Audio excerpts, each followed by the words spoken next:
Welcome to the Rusty Garage and Homestead. My name is Mike, and this morning, right off the bat, before the sun even came up, we got a delivery.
All right, y'all can see my new Eastonmade splitter has arrived. I ordered this thing. This is the new Apex model that Eastonmade came out with. I believe it was a couple weeks before Bunyan when Andrew unveiled this machine, and I put my order in pretty quick because I wanted to get one because it had a lot of the features and things that I wanted in a splitter anyways, and the price point was spot on. So in this video, I want to walk around this machine, show you all some of the features and specifications of this machine and why I went with it. So I am ecstatic to have this machine. I've looked at a lot of different splitters. You know, I recently changed jobs. I was wanting a splitter. Earlier in the year, you guys seen I was putting up one of my Harleys for sale to be able to purchase a splitter, and Eastonmade has always been right at the front of the list for splitters that I want because of the quality of the splitter that they build. And this splitter is no different on quality. I've already went around this thing, looked it over several times. I'm impressed with it. I like the features that this machine has. I've run an Ultra before, which this splitter, the Apex, is based on the Ultra. It's the Ultra's big brother for sure, or the Ultra on steroids, however you want to refer to it. So let me take you around the splitter. I'll show you some of the different features. I did find one thing that I don't really like just yet, but I'll figure out a fix for it, and I'll show you that here in just a minute. But overall, this thing is quality built, and it's heavy. Tiny, our TYM 2515H, would not pick this machine up off that trailer. Had to go get the big tractor to get it unloaded, but very heavy built, very well built. So let's take a look at it. Okay, for starters, you've got the 14 horse Vanguard. It is electric start. Your chokes right here, choke lever, throttle lever, air cleaner, fuel tank. You've got an oil fill here on the valve cover, one down there, and one right down in here that I don't think anybody would ever use. And your oil drain right there. So access for maintenance is real good on this. I did notice it's got greasable spindles. The pivot points down here, that's greasable, greasable, greasable. And over there on that side. And the beams, they already pre-greased it before they shipped it out. That's something you want to make sure you keep grease on. You've got your coupling housing here. I'm sure there's some sort of Lovejoy connection in that drives your hydraulic pump. This is a 16 gallon a minute hydraulic pump. You've got a thermometer and sight glass for your hydraulic reservoir right there. Hydraulic reservoir fill. Look at that. Number 3. I don't know who's got number 2. I've seen number 1. That was the original one that they built. Somebody else bought it. There's already some videos out on YouTube about that one, but that is number 3. You do have full auto cycle. You've got hydraulic wedge and your log lift. Your push block comes standard with a 4-way wedge. I do have the optional 6-way wedge for it. I'm going to run this one through its paces first and get a feel for everything, and then we'll be throwing that one on. The log lift, if you want to put it on this side, they've got the brackets for it here. This is a floating log lift like all their others. If you don't know what that is, you can see this log lift is not attached to the cylinder. It's just free floating. Runs down there on that cylinder to that caster. So you can pull a bolt out right there and there, swap it to the other side if you want, and then undo your hoses and pull these 2 bolts and pins out, and you can swap your lift arm to the other side and get everything hooked back up. Battery compartment, easy to get to. Service your hydraulic tank. Your drain plug is right there. Now you can swap your tongue from the front back here to the rear, which I think in that configuration is probably how I'll have it here on the farm for the most part. But when you're towing it down the road, that's a configuration you want it to be in. But I think a lot of times I'll probably have it hooked up to the side-by-side or a tractor or something and be pushing, splitting off the end, and once I get a pile, I'll just pull forward a little bit. Okay, now the cylinder, that is different from the original Ultra model. The Ultra has a 3-inch cylinder. It's a 14-ton machine, 4-second cycle time. This is a 24-ton machine with a 4-inch cylinder. So the cycle time on this is going to be a little bit slower. It is right at 8 seconds, but having the 24-ton on this is what allows us to use the 6-way wedge. Now you can configure this machine if you don't want to run a 6-way and you're set on wanting a really fast cycle time. They'll put the Ultra cylinder, the 3-inch cylinder on this, and you're going to have a quicker cycle time. But you're going to be limited to a single-way wedge or the 4-way wedge. Okay, and up on this side, you do have your owner's manual stored here. Your hydraulic filter is right in there. Umbrella holder, which I'm really glad they started including that, because that is something I'm probably going to be using, is my 10-foot pipeliner's umbrella while I'm splitting. But that is probably the only gripe I have about this machine right now, and I'll show you that here in just a second. But you got your log lift, you got your big table here, your cradle, log cradle, your push block. Now the umbrella holder, I think, like I said, that is a great idea. I'm glad that they're doing that. But my gripe is these hoses. They're right in the way. I could loosen this and roll this down. That's going to put that one out of the way, but I'm still going to have this one to contend with. And they're so close to these fittings that they're, I don't know.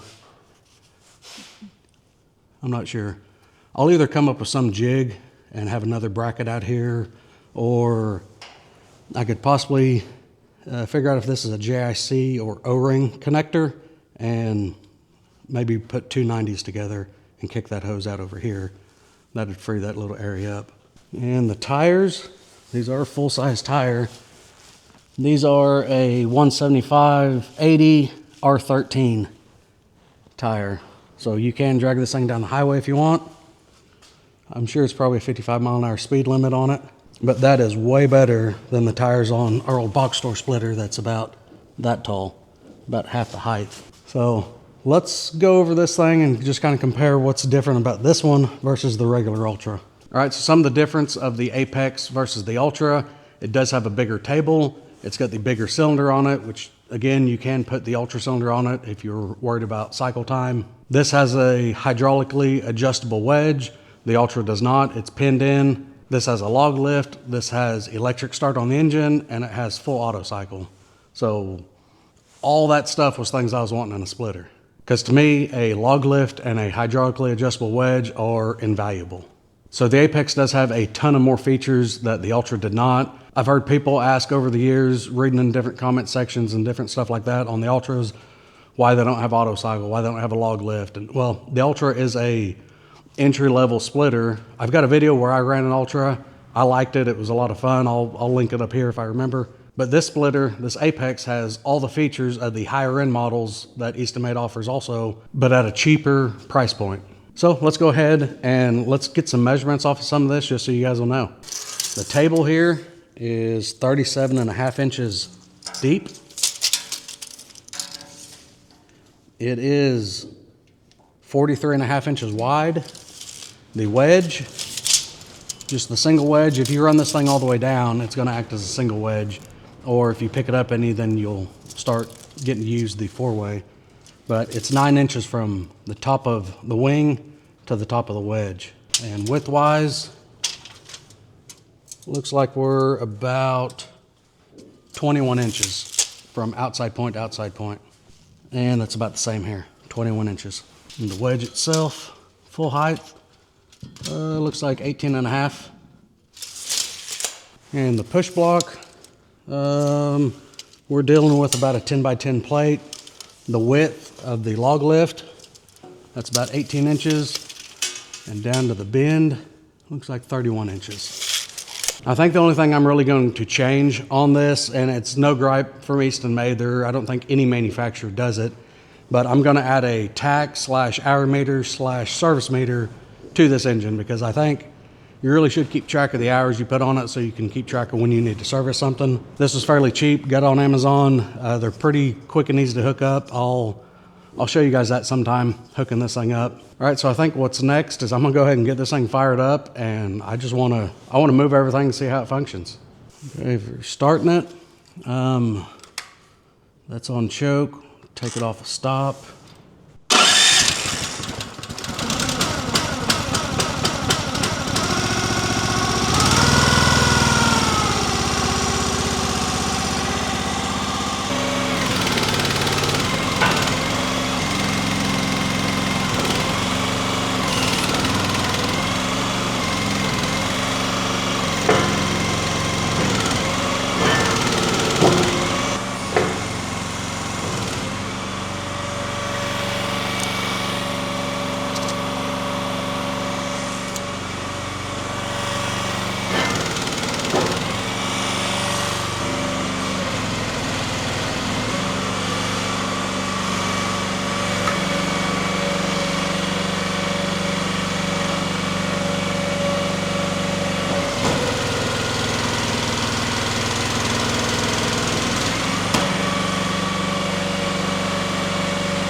This is a 24-inch stroke on this 4-inch cylinder.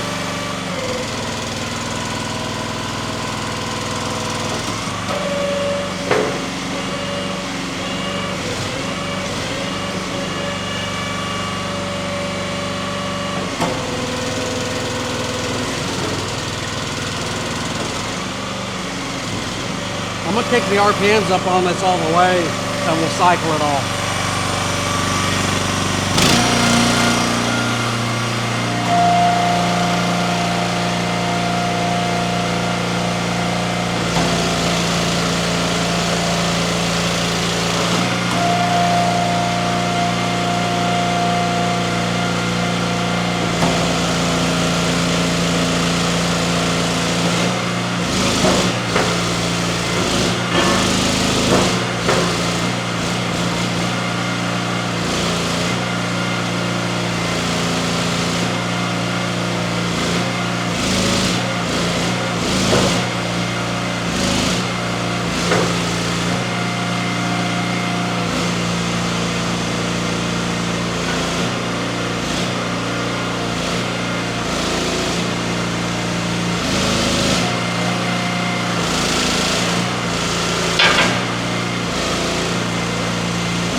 I like it.